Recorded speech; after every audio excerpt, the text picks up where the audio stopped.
What's up, guys? Today I'm reviewing the new Batman movie directed by Matt Reeves, starring Robert Pattinson as the Batman. Now, before I get into it, I want to preface this by saying I did really enjoy this movie. I think it's a great movie, so I'm going to be a little critical during this review, but hey, just because you're critical of something doesn't mean you don't love it.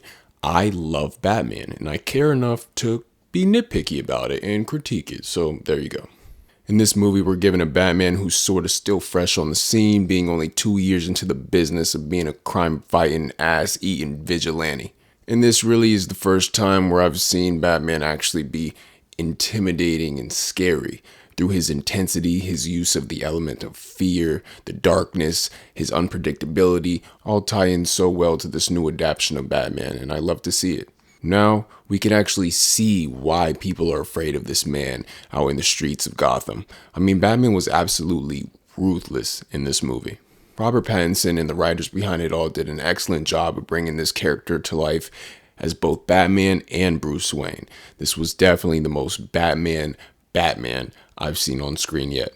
I've seen a lot of complaints about Robert Pattinson's performance as Bruce Wayne and how it's too depressed and emo and edgy, or how the line between Bruce and Batman are too blurred and not separated enough, but honestly, I think that's a dog shit take. This is a Bruce who's disgruntled by the world around him, a city that scarred him since he was a boy, and now he's up all night lurking around the city being exposed to the worst the city has to offer. He's constantly engaged in violence and face to face with sick bastardry, knee deep in the scum of Gotham. On top of all that, he's still new to it in this movie. This underground of agony and despair is all still new to him. It's understandable for it to be shocking going from living your whole life in the bubble of the Wayne estates to going neck deep into the slums popping shit off with actual psychotic killers. Do you think Bruce is just gonna get home, hop out the suit, throw a party, strut around in a Versace robe, cocktail in hand? No. The line is blurred between Bruce and Batman because the line is blurred. Bruce is still new to this and hasn't learned how to separate the two so masterfully yet. Batman is engulfing Bruce's life. It is his life. And we can see how much it's engulfing his life and changing his perspective when Alfred is surprised when he actually puts some decent clothes on, or, he forgets his cufflinks. This lavish little look and lifestyle Bruce has spent all his years concerned with upholding is nothing to him now that he actually has been confronted with the bigger picture. The volume on everything else has been turned down to him. His new life as Batman is dominating his focus and mind. And I can actually kind of relate to this because I've got days at the MMA gym where I'll have a hard sparring day and go directly from the gym to a dinner afterwards with the folks, and the dinner talk just feels strange. Like I was just covered in some other dude's blood. I ate a knee to the face and 2 elbows 20 minutes ago. I'm not worried about my shirt being tucked in for the restaurant. Same example with Bruce. He was just getting shot at and attacked by guard dogs. You think he's worried about some cufflinks?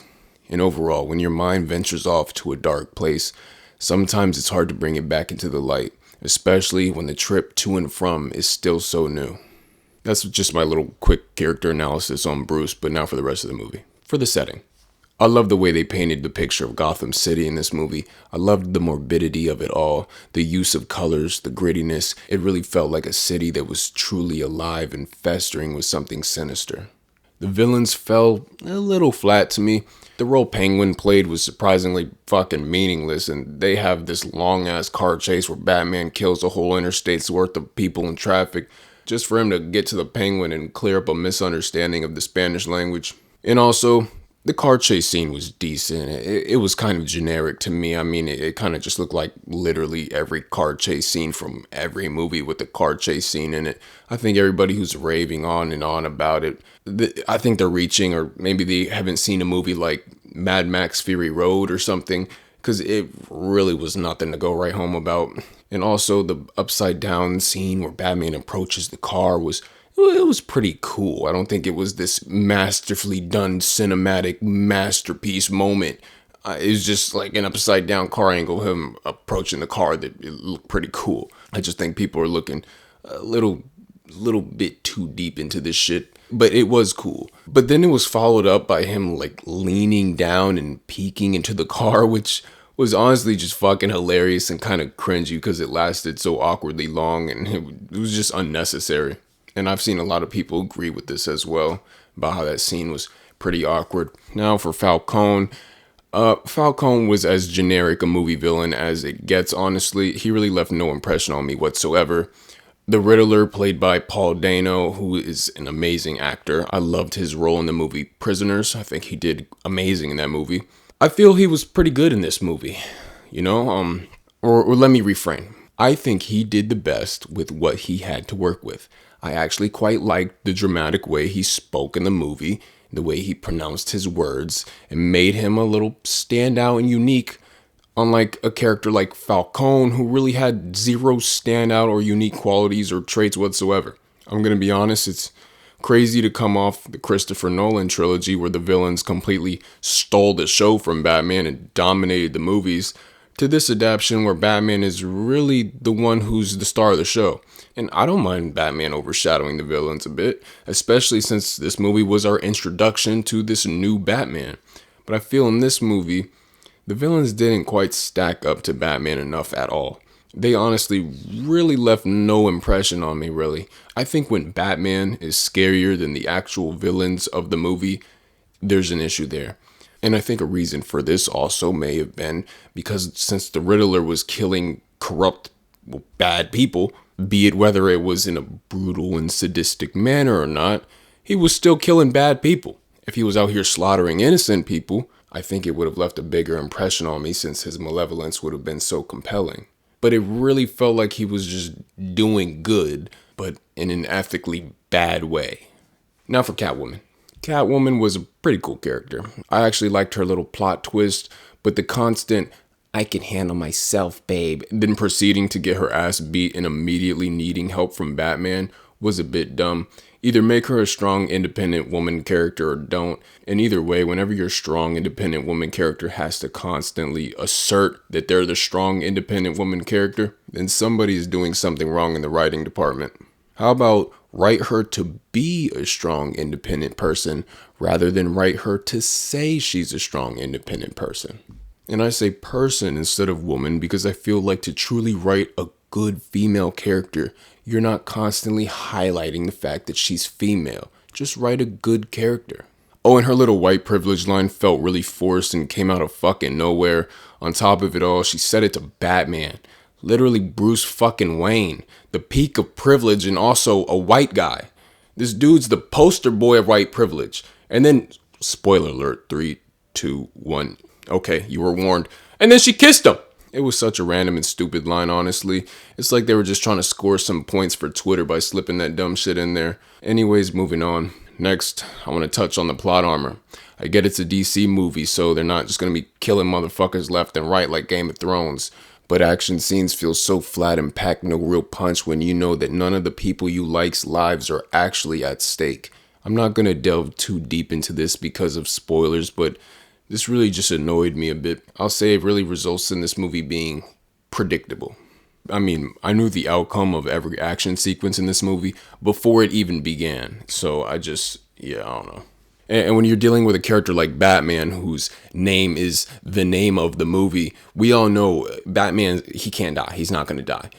But he can lose. Like when Batman fought Bane and he beats the shit out of him and banishes him to a hole in the ground and he has to get out. I mean, that was a good loss and comeback scene, you know? But that can only happen so many times, you know? At some point, when the villains aren't killing Batman and they make him lose and then just leave him there for him to pick himself back up, it's like, okay, well, why aren't they killing him? Is that not their whole goal here? And then when they are shooting at Batman or in a fight, you just know, like, they're not going to kill him anyways. They're just going to beat him and leave him there. It's just, so at that point, you have to go for other characters. You introduce characters, make them likable, and then you kill them. That's how you tap into that emotion of the audience, that feeling of loss. And I think it would have played really well here, considering he says in this movie that he no longer fears death. He fears losing somebody he cares about.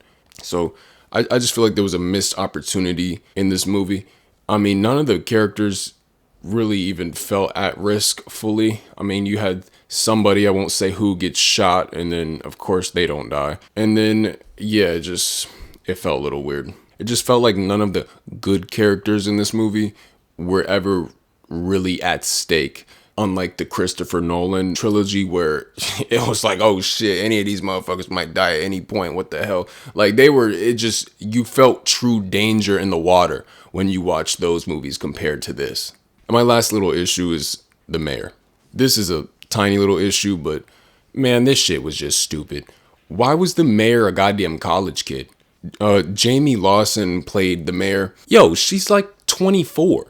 The mayor is literally a goddamn college student. It just felt so forced and dumb. It felt like a woman empowerment, minority empowerment moment to make her this young black lady. And, I have no issue with that. Go crazy. But that shit just made no sense. It felt like a middle schooler wrote it. Like, oh, we're really gonna stick it to the old people. We're gonna introduce a young minority woman in a position that would usually be occupied by a old white dude, and we're gonna have her beat him. I mean, it just felt really weird. And she left no impact on screen. She left zero type of impression. She was literally just space on the screen. I think Viola Davis would have killed that role. I mean, Viola Davis would have been perfect for that role, and she's an appropriate, more realistic age for the role of running for mayor. But I guess her role in Suicide Squad and kind of already being associated in some way with the Batman universe would have been awkward. But just any actress like her, I feel, would have been way more suited and realistic for that role than just literally a college kid running for mayor and winning. I just thought that shit was so weird and dumb. It didn't feel real. It didn't feel genuine. It just felt like something performative. Once again, just something to score some Twitter points. I think there is a right way to go about sending messages like this. And I just feel like this was too blatant and too just... I feel like there are more subtle approaches to send this message out there. And I don't think that was the one. Just making the mayor some random young black chick. That felt weird to me. And also, she literally did nothing. She contributed absolutely nothing. So yeah. But despite all these critiques, I by no means think this is a bad movie at all. I actually think quite the opposite. I thoroughly enjoyed this movie. I don't think it's comparable to the Christopher Nolan trilogy as they're just so different. But to say this one is better is just silly. That trilogy had so many iconic scenes, quotes, and performances. This little sequel here will need to play out a bit more for it to even be considered as being in the same stratosphere as those movies. But it's definitely not off to a bad start. I'll say that much. So with all that being said, this movie gets a 7.5 out of 10 for me. Thanks for watching, guys. Like and sub if you enjoyed, and yeah, peace.